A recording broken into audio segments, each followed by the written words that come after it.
Welcome back, everyone. Ready for another deep dive? Today, we're tackling a passage you chose, Genesis chapter 18. It's got hospitality, surprise divine visits, a bit of skepticism, even some intense negotiation with God.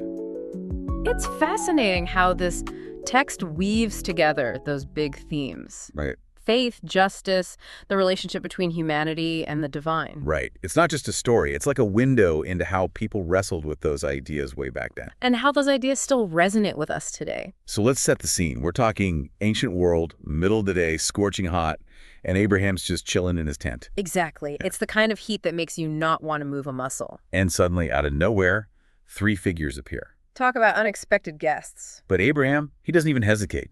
He runs out, bows low, practically begs these strangers to come hang out in his tent. Which tells us a lot about the importance of hospitality back then. In the Near East, it wasn't just good manners, it was like a sacred duty. Absolutely. And Abraham, he takes it to the next level. We're not talking a quick snack here. He's got Sarah baking bread. He's having a calf prepared. The whole 9 yards. It makes you wonder if he sensed there was something special about these visitors. It's like he's preparing for something momentous, even without knowing who he's dealing with yet. Which is, spoiler alert, Yahweh himself. One of those visitors is God. Wow, yeah, talk about an unexpected house guest. And as they're enjoying this impromptu feast, Yahweh drops a bit of a bombshell. To put it mildly, he announces that Sarah, despite her age, will have a son within the year. Let's just say I'd probably react the same way Sarah did with a healthy dose of laughter and, wait, what? I mean, come on, they're way past the age for that. It's a perfectly human response to the impossible, right? You've got biology, cultural expectations, years of probably thinking that chapter of her life was closed, and suddenly, this divine promise. It makes you think, is this a genuine promise or some kind of cosmic joke? And that's the beauty of this story. It forces you to confront that tension, the need to believe even when everything in you screams otherwise. It's a powerful reminder that our limited human understanding can't always grasp the plans of the divine. But just as Sarah's trying to wrap her head around this news, the story takes another turn. Because Yahweh reveals he has other plans. And this time, it's not about new life, but about destruction. He's planning to destroy Sodom and Gomorrah. Ah, yes, the infamous cities, known for their, shall we say, less than stellar reputation. To put it lightly. And here's where we see a different side of Abraham. He doesn't just accept this decree, he pushes back. He dares to question God. It takes some serious guts to question a divine plan. What's going through his mind, do you think? It's an incredible act of chutzpah, really. He's essentially saying, hold on a minute, is this really the only way? Is this just... It's a concept you rarely see in religious texts. He's putting it all on the line for the people of those cities, even though they're strangers to him. And he does it with this amazing blend of reverence and righteous anger.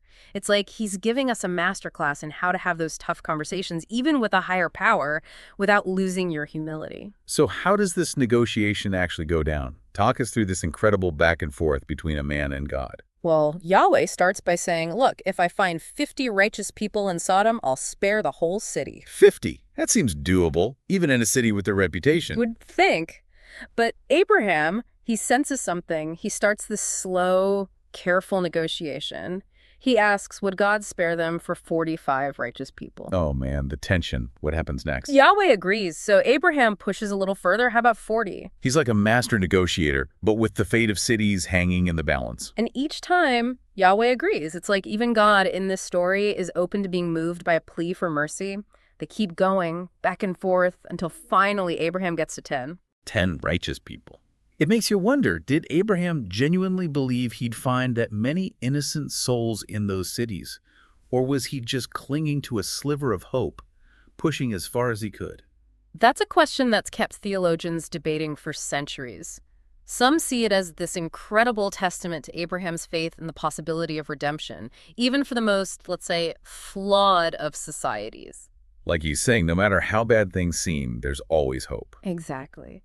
But it also raises these other questions about the balance of mercy and judgment, the tough choices leaders have to make. It's left deliberately open-ended in the text. Because, of course, we know the story of Sodom and Gomorrah.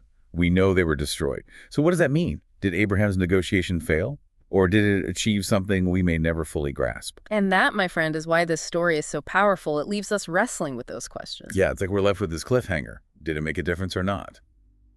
We may never know the full answer. And sometimes it's those unanswered questions that really stick with us, you know? They make us think. They do. One detail I keep coming back to is Sarah's laughter when she hears about having a son. It's such a raw human moment in the middle of this divine encounter. It's easy to just read it as disbelief, right? Especially given her age. But I think there's so much more going on there. What do you see in that laughter? Imagine being Sarah. It's not just the biological clock thing. It's years of societal expectations, of being told what's possible for women, for her at that age. Her laughter, it's almost like this involuntary release valve, a mix of joy, fear, disbelief, maybe even a little bit of, are you serious right now? And it's interesting, when Yahweh questions her about it, he doesn't seem angry. It's not like a, how dare you doubt me kind of moment. Exactly. It's more like he understands, like he gets that even with faith, doubt is a natural part of the human experience. So it's not about pretending we don't have doubts. It's about what we do with them. Right.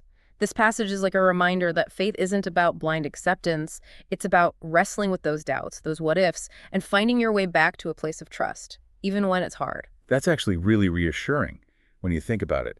It means even our doubts can be part of the conversation with the divine. Absolutely. This passage reminds us that faith is not about blind acceptance, but about wrestling with doubt, with the unknown, and ultimately finding a way to trust, even when it's hard. Okay, so we've talked about Sarah's doubt, but what about Abraham's audacity to actually bargain with God? What's the significance of that? Well, for one, it really challenges this idea that we're just supposed to blindly accept whatever God throws our way. Abraham shows us it's possible to engage in dialogue, even challenge divine decrees when it comes to justice and mercy. He's like, wait a minute, let's talk about this. He's advocating for what he believes is right. He's not just accepting things passively. It makes you wonder, though, if God was already open to bargaining, did he already know how it would end? Was this negotiation part of a bigger plan? Or was there a real chance that Abraham could have changed things? Ah, there you go again, asking the really big questions. That's something that scholars have been debating for centuries, and there's no easy answer. Did Abraham succeed in some way, even though those cities were destroyed? Did his willingness to stand up for what he believed in plant a seed that had a much broader impact than we may ever realize? Right, like maybe his actions had ripple effects that we can't even begin to comprehend. Exactly. We often underestimate the power of even small acts of courage and compassion. And let's not forget, Abraham was persistent. He started at 50, right? And then slowly, carefully negotiated all the way down to 10. He didn't give up. It's interesting, though, that the text itself is pretty vague about what Sodom and Gomorrah actually did that was so wrong. And what was it about their behavior that warranted this kind of divine intervention? It's true. We don't get a detailed list of sins. Some scholars point to their lack of hospitality as a major issue, especially given how important that was in their culture.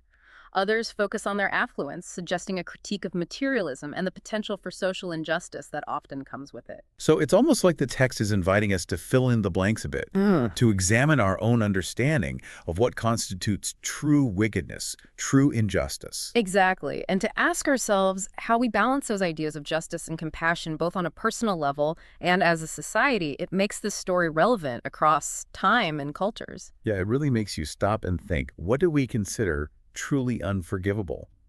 And how do we balance that need for justice with compassion and understanding? It's complex. Definitely. This story isn't giving us easy answers. It's forcing us to confront those tough questions head on. Which I think is the point of a lot of these ancient stories. They're not just meant to be read and filed away. They're meant to spark these kinds of conversations, right? Absolutely. They challenge our assumptions, make us think critically about our own values and beliefs, and they offer guidance, even if it's not always the most straightforward kind of guidance. Right. It's about wrestling with these ideas. Yeah. And, one thing that struck me as we've been talking is the role of hospitality in all of this.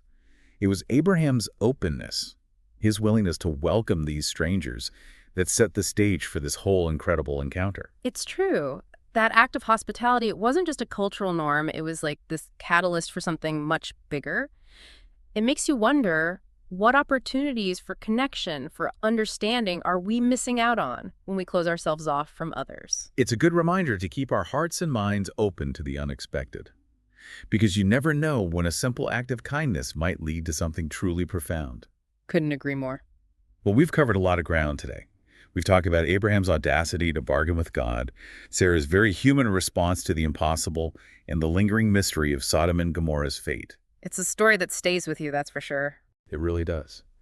But if there's one thing I want our listeners to take away from this deep dive, It's that we're not powerless. Even in the face of what seems like overwhelming challenges, we have a voice. We can question, we can advocate, we can fight for what we believe in, even when it feels like an uphill battle. That's so important to remember. And never underestimate the impact you can have. Even small acts of courage, of compassion, can create ripples that extend far beyond what you might imagine. Beautifully said. So as we wrap up our deep dive into this incredible passage from Genesis, is there one final thought, one question we can leave our listeners with to ponder? How about this? How can we face the complexities of our own lives, those gray areas where right and wrong aren't always clear-cut, with the same courage and commitment to justice that Abraham modeled for us all those centuries ago? That's something to chew on. Thank you all for joining us for another deep dive. Until next time.